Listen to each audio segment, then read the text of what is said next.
Pinalayas niya ang asawa dahil 3 ang naging anak nilang babae papunta sa isang lupang baog, ngunit ibinunyag ng lupa ang bagay na ayaw niyang harapin. Ngunit isang ahas ang lumitaw at tuluyang nagbago sa takbo ng buhay niya. Ihanda ang sarili sa pinakanakakaantig na kwentong maririnig mo. Si Rogelio ay matagal nang kilala bilang isa sa pinakamalalaking may-ari ng lupain sa rehiyon. May malalawak na sakahan, mga bodega na puno at makabagong mga traktora. Naglalakad siya sa pangunahing bahagi ng kanyang hasyenda na tila sigurado na umiikot ang mundo ayon sa kanyang mga desisyon. Sa mga pagpupulong, paulit-ulit niyang sinasabi ng may paninindigan, lahat ng itinayo ko ay dapat mapunta sa isang lalaking tagapagmana. Hindi maaaring matapos sa akin ang aking pangalan. Para sa kanya, ang pagmamana ay halos isang obsesyon. Masipag siyang magtrabaho, nagsasara ng mahahalagang kasunduan at pinalalawak ang mga taniman, ngunit sa loob ng bahay ay may tahimik siyang pagkadismaya na lumalaki taon-taon. Samantala, si Marian ay patuloy na inaayos ang takbo ng bahay ng may disiplina at kaayusan. Si Angela, ang panganay, ay nagpapakita na ng pagiging responsable, tumutulong sa ina sa simpleng pag-aayos ng gastusin at masinop sa kanyang pag-aaral. Si Lara naman, mapanuri at mapagtanong, ay gustong maintindihan ng lahat at interesado sa paraan ng pakikipag-usap ng kanyang ama sa negosyo kahit bihira siyang pansinin nito. Si Sofia, ang bunso, ay masayahin at mausisa, laging sumusunod sa kanyang mga ate sa loob ng bahay. Lumaki ang mga bata sa kaginhawaan, nag-aaral sa magagandang paaralan, at hindi kailanman nagkulang sa material na bagay. Tinitiyak ni Marian na iparamdam sa bawat isa ang kanilang halaga, kahit nararamdaman niya ang bigat ng katahimikan ni Rogelio. Sa ikatlong pagbubuntis, hayagan ng sinasabi ni Rogelio sa kanyang mga kaibigan at tauhan, na sa wakas ay magkakaroon siya ng lalaking anak. Ngayon mag-aayos na ang lahat, wika niya ng buong kumpiyansa. Hindi na ako maghihintay pa, parating na ang tagapagmana ko. Para bang sigurado na siya, hindi man lang iniisip ang ibang posibilidad. Napapansin ni Marian ang labis na inaasahan nito, ngunit pinili niyang huwag siyang harapin noon. Mas pinili niyang panatilihin ang katahimikan sa bahay para sa kapakanan ng kanyang mga anak. Nang ipanganak si Sofia, hindi galit ang ipinakita ni Rogelio, kundi malamig na pagtanggap. Pumasok siya sa silid, mabilis na tumingin sa sanggol at sinabi lamang, "Isa na naman palang babae." Walang selebrasyon, walang pagdiriwang. Sa mga sumunod na araw, lalo siyang naging abala sa trabaho, parang itinuturing na pagkakamali ang pagdating ng bata. Habang karga ni Marian ang sanggol, matatag niyang sinasagot ang mga tanong ng 2 pang anak. Ang kapatid ninyo ay isang biyaya. Huwag ninyong hayaang may magsabi ng iba. Pagkalipas ng ilang araw, tinawag ni Rogelio si Marian sa kanyang opisina. Seryoso ang kanyang mukha, maayos ang mga papeles sa mesa. Hindi na maaaring magpatuloy ito, sabi niya. Ang lumang sakahan ng pamilya ay nasa pangalan pa rin natin. Doon kayo titira. May matitirhan kayo, pero kailangan ninyong matutong magpatakbo ng sarili ninyong kabuhayan. Ilang sandaling nanahimik si Marian habang inuunawa ang desisyon. Pinalalayas mo kami dahil babae ang mga anak natin, tanong niya ng direkta. Walang pagbabago sa tono, sumagot si Rogelio. Ginagawa ko ito para sa kinabukasan ng pamilya. Kailangan kong magpukus sa mas mahalaga. Hindi nakipagtalo si Marian. Kilala niya ang ugali nito at alam niyang hindi iyon ang tamang oras para makipagbangayan, kundi para protektahan ang kanyang mga anak. Sa araw ding iyon, nagsimula siyang mag-impake ng mga damit, dokumento at ilang pangunahing gamit. Napansin ni Angela ang kilos ng ina at nagtanong, "Ma, aalis ba tayo?" Kalmadong sumagot si Marian. Magsisimula tayo ng bagong yugto at gagawin nating maayos. Si Lara, na mas mapagmasid, ay napansin ang ekspresyon ng ina at naintindihan na may mas malalim na nangyayari, ngunit hindi na nagtanong.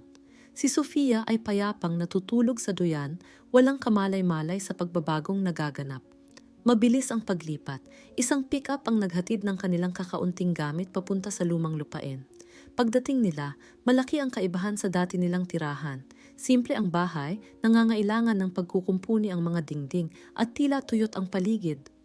Ang lumang balon ay nasa likuran, mukhang matagal nang hindi ginagamit.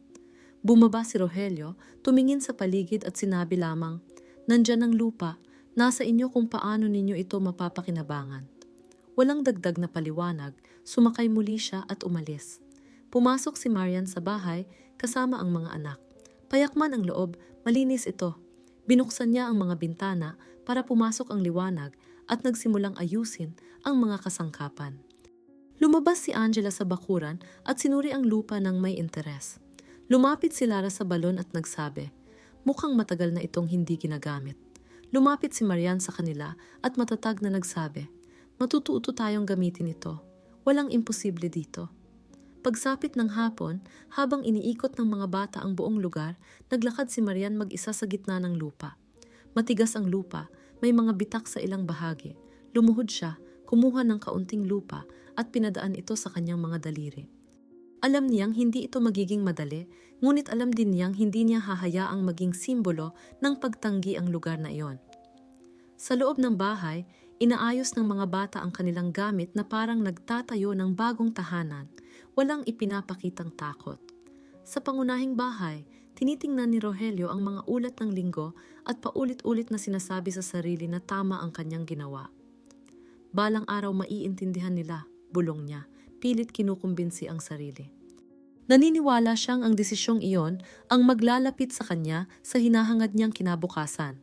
Samantala, sa lumang sakahan, tinitigan ni Marian ang tuyong lupa ng may determinasyon at mariing sinabi kahit nag-iisa, babaguhin ko ang lugar na ito, para sa kanila.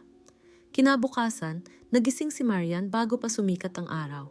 Tahimik pa ang paligid nang lumabas siya ng bahay dala ang isang kwaderno at sinimulang suriin ang bawat bahagi ng lupa. Alam niyang hindi sapat ang sipag lamang, kailangan niyang maunawaan ang lupa. Pumili siya ng maliit na bahagi, hinukay ito gamit ang simpleng kasangkapan at nagtanim ng mga binhi upang subukan ang reaksyon ng lupa. Pagsapit ng tanghali, napansin niyang sobrang tigas ng lupa, parang matagal nang napabayaan. Bumalik siya sa loob at sinabi sa mga anak, susubukan natin sa iba't ibang bahagi. Kailangang pag-aralan ang lupa bago husgahan.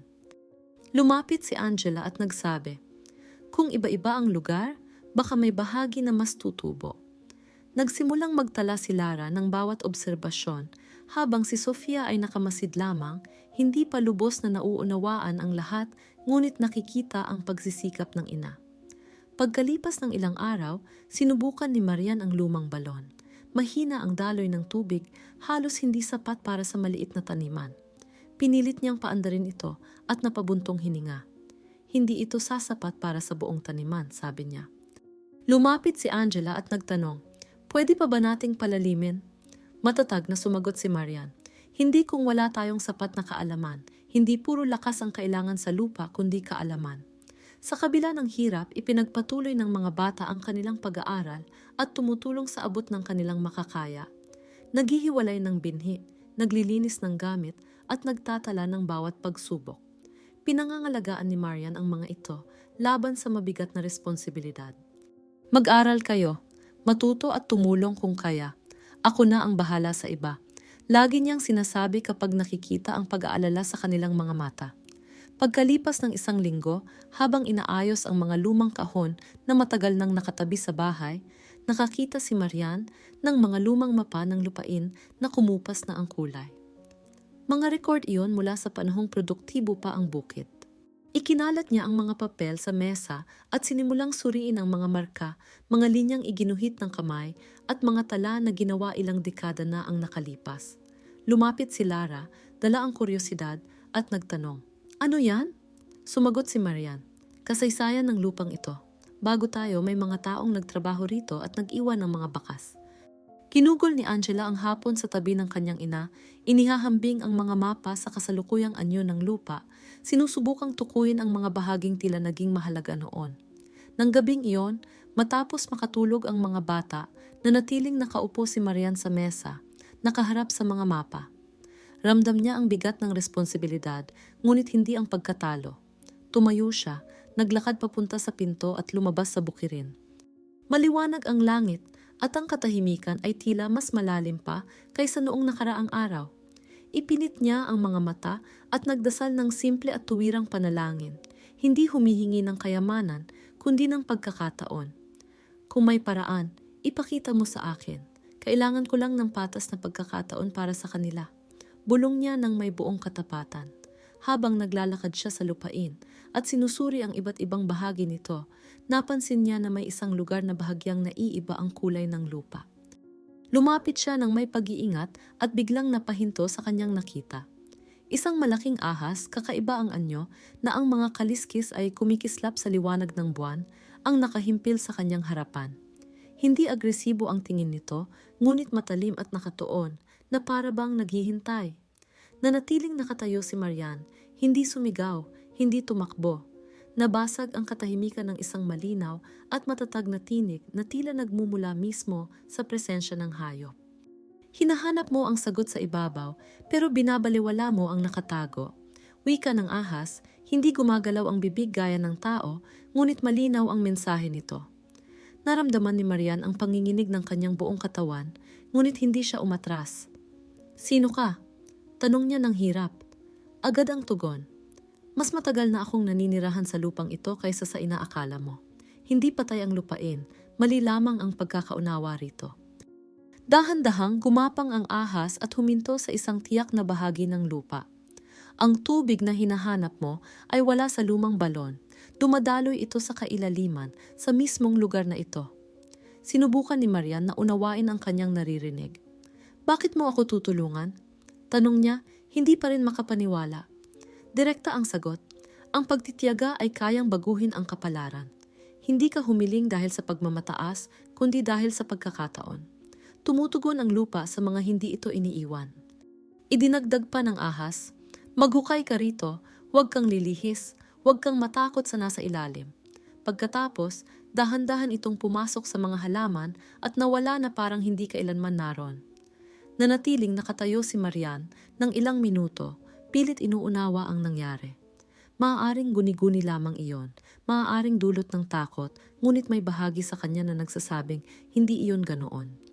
Kinabukasan, bago pa man magising ang kanyang mga anak, kumuha si Marian ng mga kasangkapan at nagtungo sa lugar na itinuro. Nagising si Angela at nang mapansin ang pagkawala ng kanyang ina, hinanap niya ito. Natagpuan niya si Marian na nagsisimula ng maghukay ng may matibay na determinasyon. "Ano po ang ginagawa ninyo rito?" Tanong niya nang nagtataka. Tanging ito lang ang sagot ni Marian. "Magtiwala ka sa akin, kailangan nating subukan muli." Lumapit din sina Lara at Sofia, tahimik na nagmamasid. Lumipas ang ilang oras at ang hukay ay naging mas malalim kaysa sa alinmang nahukay ni Marian sa lupang iyon. Nagsisimula ng maramdaman ang pagod, ngunit hindi siya tumigil. Biglang naging mamasa-masa ang lupa. Si Angela ang unang nakapansin.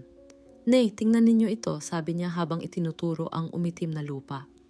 Nagpatuloy si Marian sa paghuhukay ng ilang sentimetro pa at biglang sumulpot ang tubig ng may hindi inaasahang lakas, mabilis na bumuo ng maliit na lawa na patuloy na lumalaki bawat minuto. Sandaling umupo si Marian sa lupa, pinagmamasdan ang tubig na bumubukal na tila nagpapatunay ng isang bagay na higit pa sa kanya. Namangha si Lara at nagtanong, "Nandito na ba ito noon pa?" Matatag na sumagot si Marian, "Oo, kailangan lang natin itong matagpuan." Gumawa sila ng simpleng sistema ng daluyan gamit ang mga mayroon sila at inihatid ang tubig sa mga unang taniman. Sa pagtatapos ng araw, iba na ang itsura ng lupa. Patuloy na gumagana ang kanilang pansamantalang patubig at mabilis nang sinisipsip ng lupa ang tubig. Tiningnan ni Marian ang bukirin at sinabi sa kanyang mga anak, "Simula ngayon, walang imposible rito." Ang lupang tila hinatulan na noon ay nagsisimula ng tumugon at kasabay nito, ang pag-asa na ang bukid na iyon ay magiging higit pa sa simbolo ng pagtanggi. Mula sa araw na iyon na nagsimulang dumaloy ng malakas ang tubig sa lupa, ganap na nagbago ang takbo ng buhay sa bukid. Makalipas ang ilang buwan, ang lupang dati matigas at hindi pinaniniwalaan ay nagpakita ng maayos na hanay ng mga tanim, mga berdeng dahon na sumisibol ng may lakas at mga ani na maging si Marian ay ikinagulat. Sinimulan niyang suriin ang mga lumang tala ng bentahan ng pamilya, pinag-aaralan ng presyo, panahon ng ani at tubo.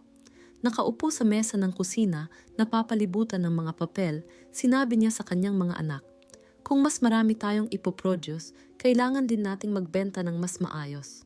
Hindi sapat ang umani, kailangan marunong ding makipagnegosasyon. Tsaya Noakes, si Angela, na mas naging mapanuri sa mga teknikal na detalye, ay sumagot. Kung aayusin natin ang pagitan ng mga tanim at panatilihing tuloy-tuloy ang patubig, maaari nating pataasin ang ani nang hindi nadadagdagan ang gastos. Nakinig si Lara at idinagdag. At kaya kong ayusin ang mga simpleng kontrata para masigurong walang magbabayad ng mas mababa sa tamang halaga.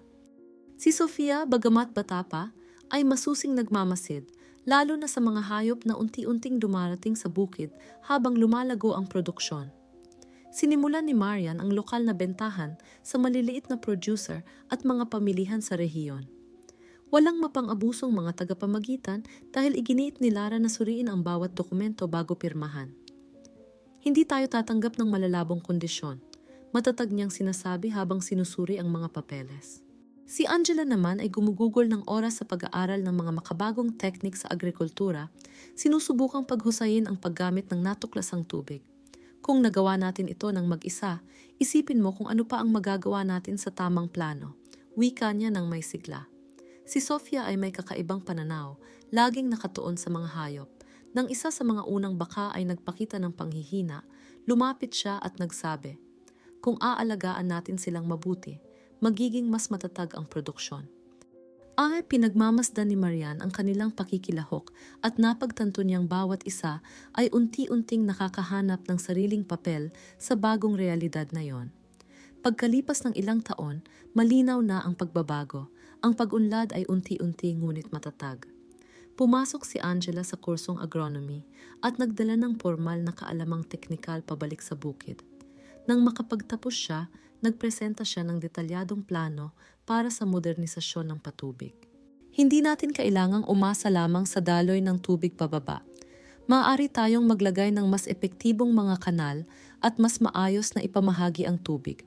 Paliwanag niya sa kanyang ina at mga kapatid. Maingat na nakinig si Marian at sumagot, kung ang natutunan mo ay makakatulong sa ating lupa, ipapatupad natin. Sa maikling panahon, napalitan ng pansamantalang sistema ng isang organisadong estruktura na may balanseng distribusyon ng tubig na nagbigay daan sa pagpapalawak ng taniman. Nagpatuloy si Lara sa kursong abogasya at matapos niyang makapagtapos, nagsimula siyang suriin ang mga kontrata ng mas kritikal. Sinusuri niya ang mga probisyon tungkol sa supply, mga takdang panahon at mga multa. Palaging pinangangalagaan ang ari-arian laban sa anumang pang-aabuso. Hindi na muling may makikinabang sa ating produksyon dahil sa kakulangan ng atensyon. Wika niya ng may paninindigan. Lubos ang tiwala ni Marian sa kanyang mga desisyon, kaya hinayaan siyang mga siwa sa mahahalagang negosasyon. Samantala, si Sofia ay naglaan ng sarili sa veterinaryang medisina. Pagbalik niya bilang ganap na propesyonal, pinalawak niya ang pag-aalaga ng hayop sa sakahan, ipinatupad ang mga preventive care at lubos na pinahusay ang kalidad ng alagang hayop. Ang malusog na hayop ay nangangahulugan ng katatagan sa bukirin, paliwanag niya ng may kumpiyansa sa kanyang mga pasya.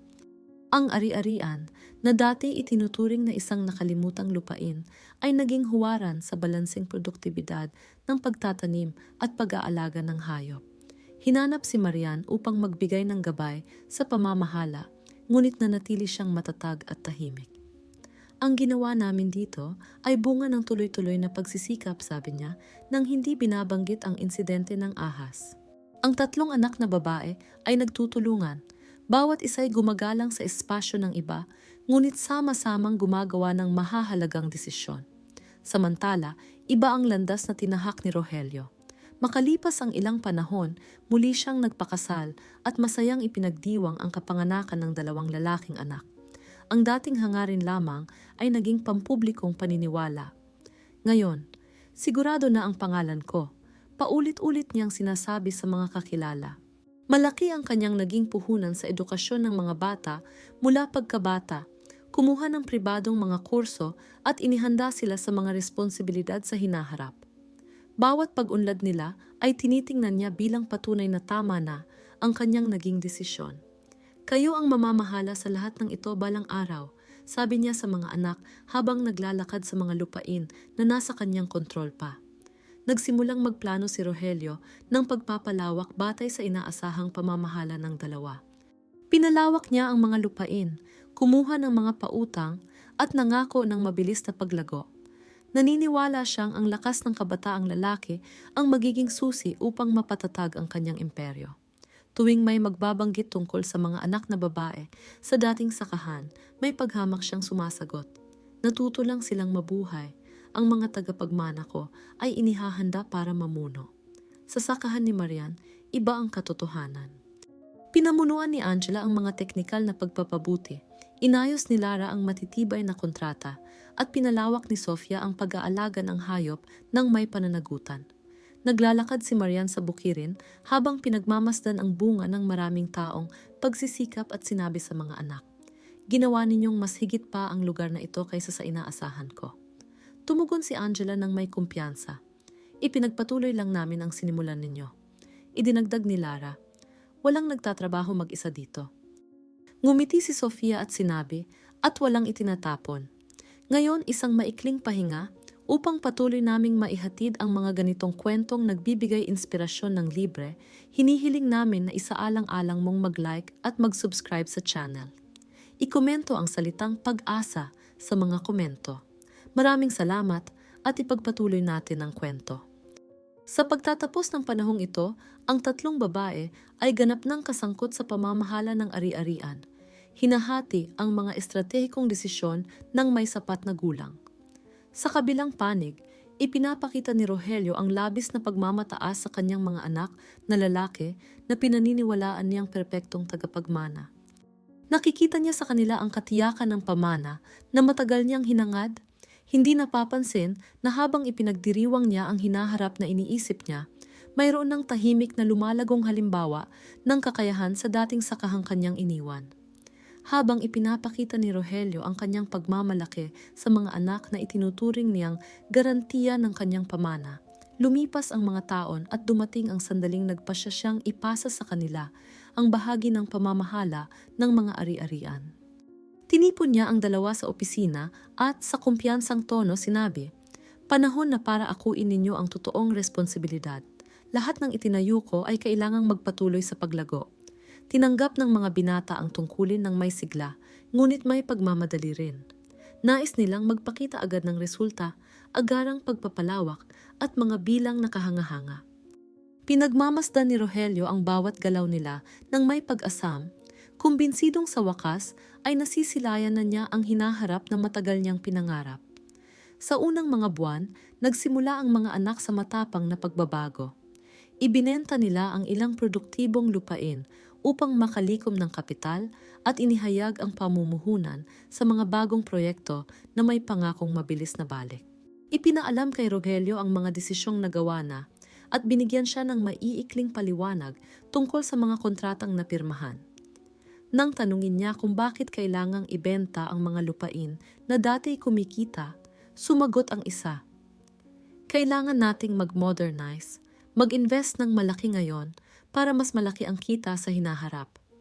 Idinagdag ng isa pa, "Kung mananatili tayo sa nakasanayan, hindi tayo tunay na lalago." Saglit na nag-alinlangan si Rogelio, ngunit kalaunan ay pumayag. "Kung naniniwala kayong ito ang tamang landas, nagtitiwala ako," sabi niya, kahit may umuusbong ng pangamba sa kanyang isip. May ilang kasunduang naisara na may mahigpit na deadline at hindi ka nais-nais na mga probisyon. Pinalitan ng pagmamadali ang pag-iingat. Nakakarinig si Rogelio ng mga babala mula sa matatagal ng kasosyo. May isa pang nagsabi minsan, ang sobrang bilis na paglago ay kadalasang may mabigat na kapalit. Kaya matatag na sumagot si Rogelio. Alam ng mga anak ko ang kanilang ginagawa.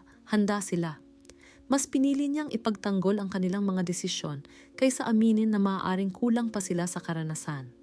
Makalipas ang ilang buwan, nagsimulang dumating ang mga unang paniningil.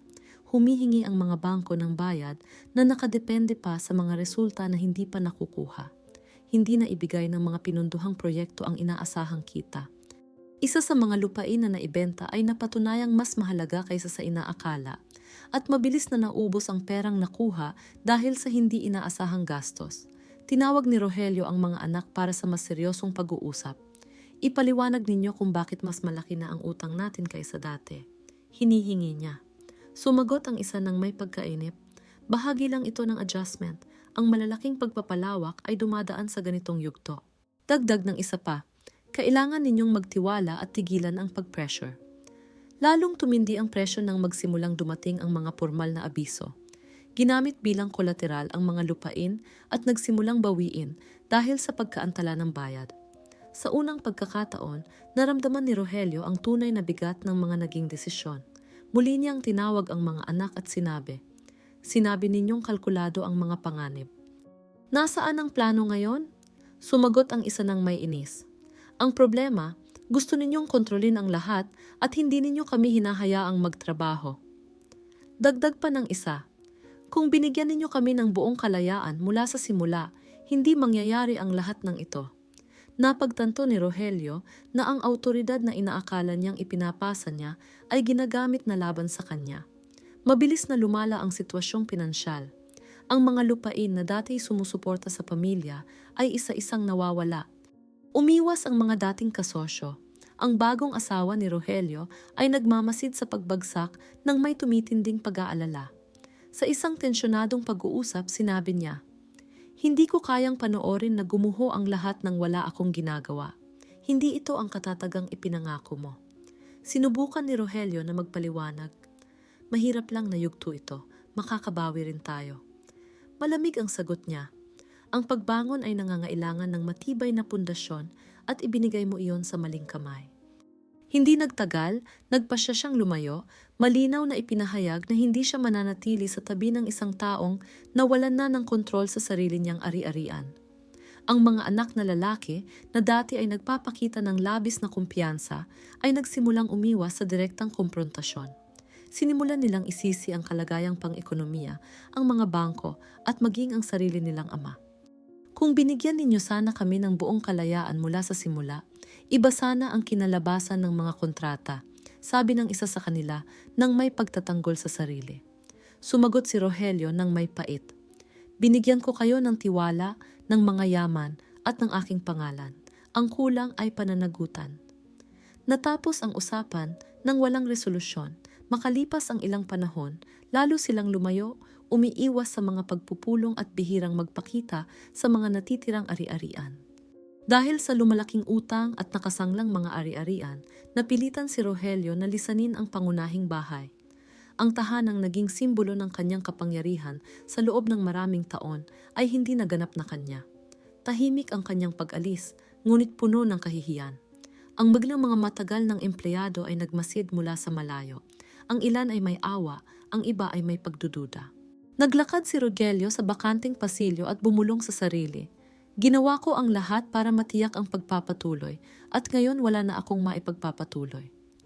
Unti-unting naging malinaw ang kanyang pag-iisa. Ang mga dating kakampi ay hindi na nagpakita. Nawala ang mga paanyaya. Ang lalaking dati simbolo ng katatagan ay naging halimbawa ng mabilis na pagbagsak. Nakaupo sa maliit na espasyong natira sa kanyang kontrol, paulit-ulit niyang sinusuri ang mga papeles at kontrata, pilit hinahanap kung saan siya nagkamali. Sa unang pagkakataon, napalitan ng tunay na pagdududa ang kanyang dating matibay na paniniwala. Sa gitna ng katahimikan, napagtanto niya na ang kayamanang pilit niyang pinoprotektahan sa pamamagitan ng mga lalaking tagapagmana ay siya ring pinahina ng kanilang mga desisyon. Ang katiyakang naging pundasyon ng kanyang mga pagpili sa loob ng maraming taon ay unti-unting gumuho sa harap ng realidad. Hinarap niya ang mga numero, ang mga abiso at ang pagkawala ng kanyang mga anak at naunawaan na ang itinuturing niyang garantiya ng pamana ang siyang naging pangunahing dahilan ng pagkawasak ng kanyang pinaghirapan sa loob ng maraming dekada. Habang nakaupo sa harap ng mga natitirang dokumento ng dati niyang imperyo, nagsimula siyang makarinig ng mga usap-usapan tungkol sa pinakamaunlad na sakahan sa rehiyon. Paulit-ulit na nababanggit ang pangalan nito sa mga pag-uusap na dati iniiwasan. Ilang buwan matapos tuluyang bumagsak ang kanyang negosyo, napatunayan niya ang matagal na niyang pinaghihinalaan. Ang lumang lupang iniwan niya kina Marian at sa kanyang mga anak na babae ay naging huwaran ng produktibidad at maayos na pamamalakad. Hindi ito balitang may halong panunuya, kundi malinaw na katotohanan. Matatag ang produksyon, matibay ang mga kontrata, at tuloy-tuloy ang pag-unlad.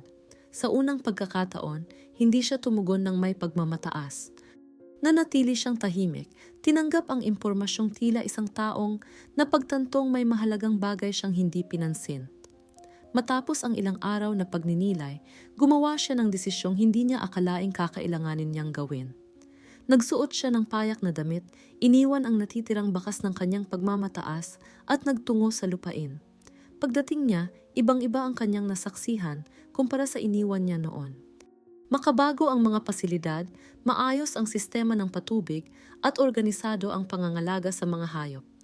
Ang mga manggagawa ay kumikilos ng may koordinasyon, walang kalituhan o padalos-dalos na gawain. Ilang sandali siyang tumayo, pinagmamasdan ang sistemang gumagana nang wala siya. Sa tanggapan ng administrasyon, humiling siya na makausap ang namamahala. Itinala ang kanyang pangalan. Si Lara, na abala sa pagsusuri ng mga dokumento sa katabing silid, ay nakita ang pangalan at napahinto ng ilang sandali.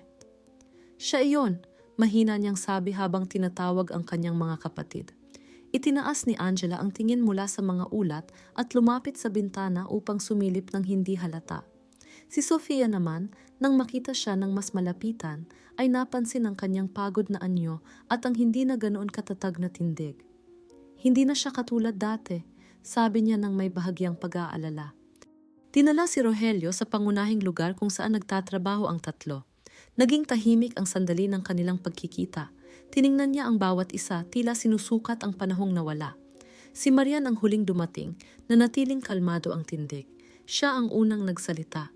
Hindi ako naparito para humingi ng anuman, naparito ako para magtanong.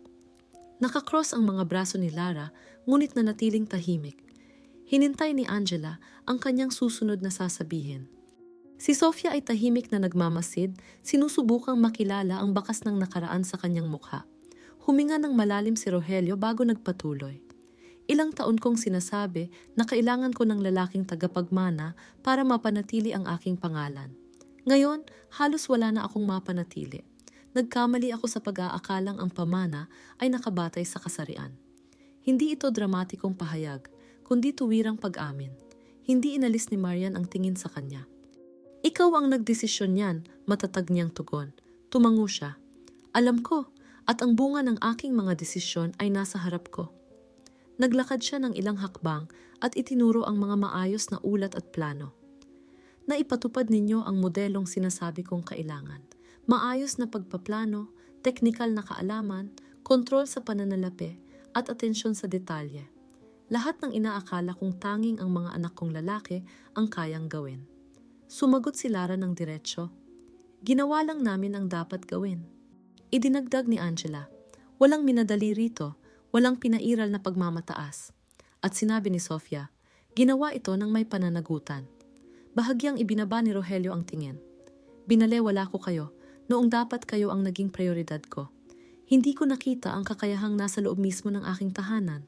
Nandito ako ngayon dahil wala na akong posisyon, wala na akong sapat na lupa, at wala na akong kapangyarihan para magpanggap na tama ako. Lumapit si Marian ng isang hakbang. Ano ang inaasahan mo sa amin ngayon? Tanong niya ng kalmado. Agad ang sagot. Isang pagkakataon na makapagtrabaho, hindi bilang may-ari, hindi bilang pinuno, kundi bilang isang taong marunong pa ring magtrabaho sa lupa. Nagkatinginan ang magkakapatid. Si Lara ang unang nagsalita. Ang trabaho rito ay nangangailangan ng disiplina at pagsunod sa mga patakaran na kami ang nagtakda. Sumagot si Rogelio ng walang pag-aalinlangan. Tinatanggap ko. Idinagdag ni Angela.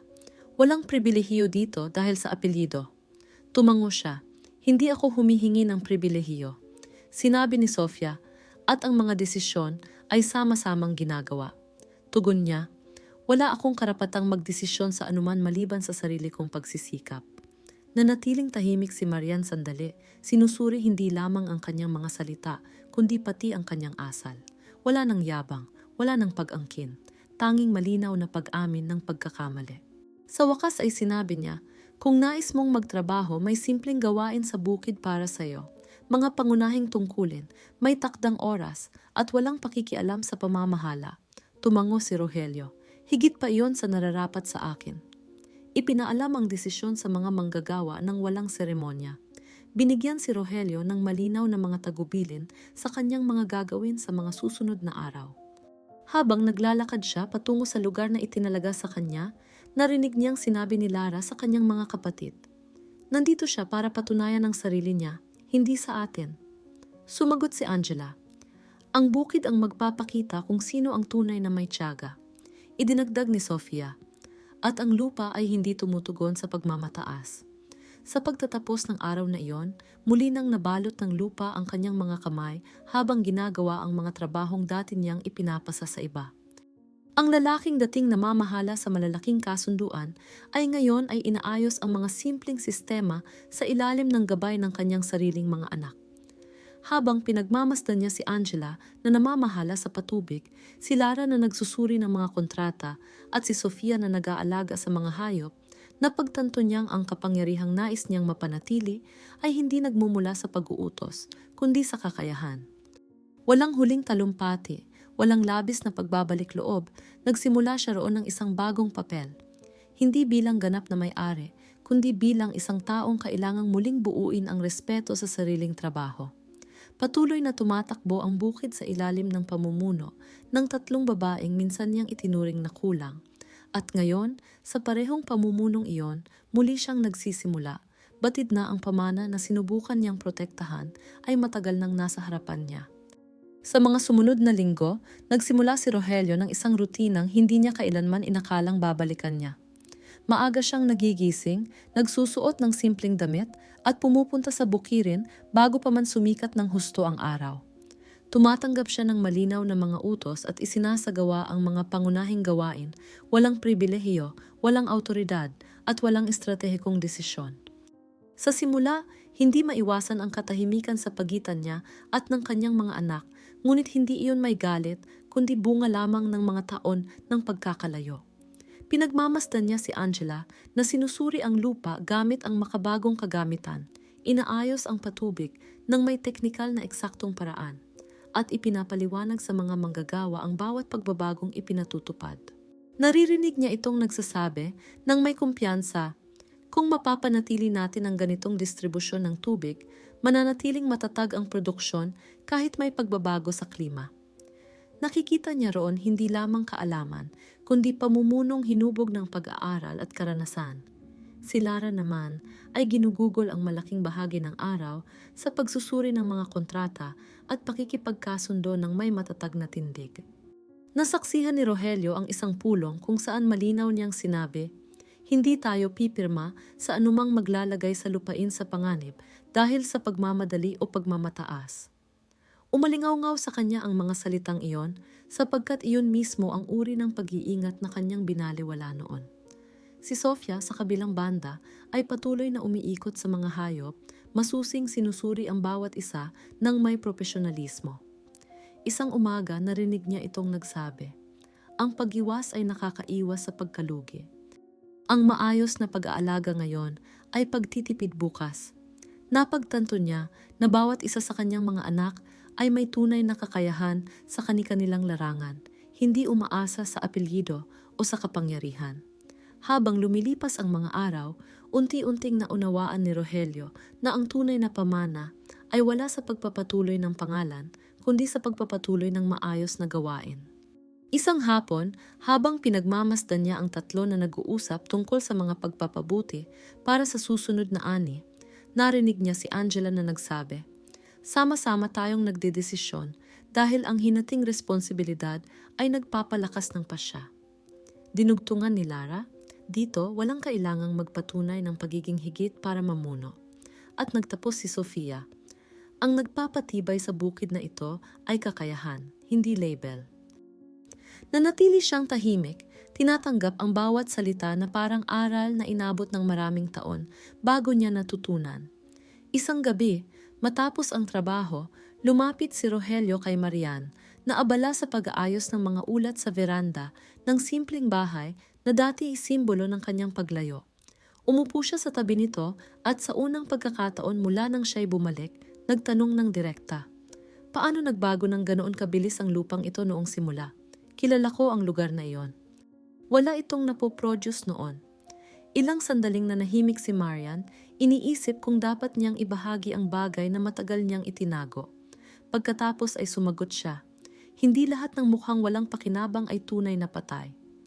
Nagpatuloy si Rogelio ng may katapatan, kailangan kong maintindihan. Huminga ng malalim si Marian at nagsimulang ikwento ang nangyari noong gabing naglakad siya sa bukirin at nakatagpo ng ahas na may kumikislap na kaliskis. Ikinwento niya ang matatag na tinig na nagturo ng eksaktong lugar kung saan nakatago ang tubig, ang malinaw na direksyon at ang pakiramdam na hindi iyon basta pagkakataon lamang. Tahimik na nakinig si Rogelio, hindi sumisingit. Nang matapos siya, mahina nitong tinanong, "Naniniwala ka bang totoo iyon?" Sumagot si Marian nang may paninindigan, "Hindi ko kailangang kumbinsihin ang iba. Sinunod ko lang ang direksyon at natagpuan ko ang nakatago."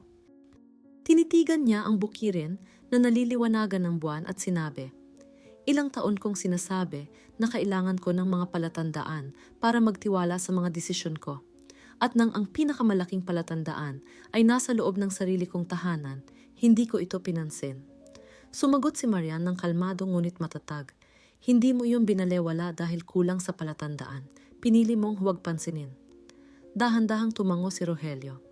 Kung ganoon, kahit ang hindi maipaliwanag ay nakita ang bagay na ayaw kong makita. Kinabukasan, bumalik si Rogelio sa trabaho na may ibang pananaw. Hindi na lamang siya isang taong gumagawa ng simpleng gawain, kundi isang taong tunay nang nauunawaan ang bigat ng kanyang pagkakamali. Mas nakikinig na siya at mas kaunti ang sinasabi. Nang ipinaliwanag ni Angela ang mga teknikal na pagbabago, sumagot siya, "Kung makakabuti ito sa ani, ipagpatuloy mo." At nang iharap ni Lara ang isang bagong kontrata, sinabi niya, "Nagtitiwala ako sa iyong pasya." Nang iminungkahi ni Sofia ang pagpapalawak ng pag-aalaga sa mga hayop, sinabi niya, "Gawin mo ang kinakailangan para mapanatili ang katatagan." Patuloy ang masiglang takbo ng bukid, may organisadong produksyon, matibay na mga kasunduan at malulusog na hayop. Hindi na sentro si Rogelio, ngunit bahagi na siya ng sistema ng may kababaang loob. Pinagmamasdan niya ang kanyang mga anak na nagtutulungan at napagtanto niyang ang kanilang pagkakaisa ang pinakamatibay na pundasyon na higit pa sa anumang formal na pamana. Sa isang simpleng usapan matapos ang trabaho, sinabi niya sa kanila, "Akala ko kailangan kong pumili kung sino ang magpapatuloy ng aking pangalan. Ngayon naiintindihan ko na dapat kong pinahalagahan ang mga handa ng ipagpatuloy ang gawain." Sumagot si Marian nang may katahimikan, "Ang mga anak ay hindi garantiya ng hinaharap. Sila ay pagkakataong bumuo ng magkakasama." Sumang-ayon si Rogelio at idinagdag, "At muntik ko nang mawala ang pagkakataong iyon dahil sa aking pagmamataas." Hindi nagtapos ang kwento ng bukid sa biglaang yaman o dramatikong pagbabago, kundi sa mas matibay na pundasyon. Patuloy na pagsisikap, responsableng desisyon at paggalang sa isa't isa. Nanatiling bahagi si Rogelio, batid na ang pamana na matagal niyang hinanap ay wala sa kasarian ng mga anak, kundi sa kakayahan ng bawat isa. At doon, sa ilalim ng parehong langit, na minsang nakasaksi ng kanyang pagtanggi, sa wakas ay naunawaan niya na ang mga anak ay biyaya, lalaki man o babae, at ang tunay na yaman ng isang pamilya ay ang pagkatao at kakayahan ng mga bumubuo nito. Maraming salamat sa pagtuloy hanggang dito. Naghanda kami ng isa pang espesyal na kwento para sa iyo na makikita mo ngayon mismo sa iyong screen. Kailangan mo lang itong i-click para mapanood. Kung nakaantig sa iyo ang kwentong ito, huwag kalimutang mag-subscribe at pindutin ang hype na button sa mga komento para mas marami pang tao ang makarinig ng kwentong ito na nagbibigay inspirasyon. Kung maaari, ibahagi mo rin ito. Maaaring maliit na bagay, ngunit ang pagpapalaganap ng isang kwento ng pagbangon ay pagpapalaganap din ng pag-asa.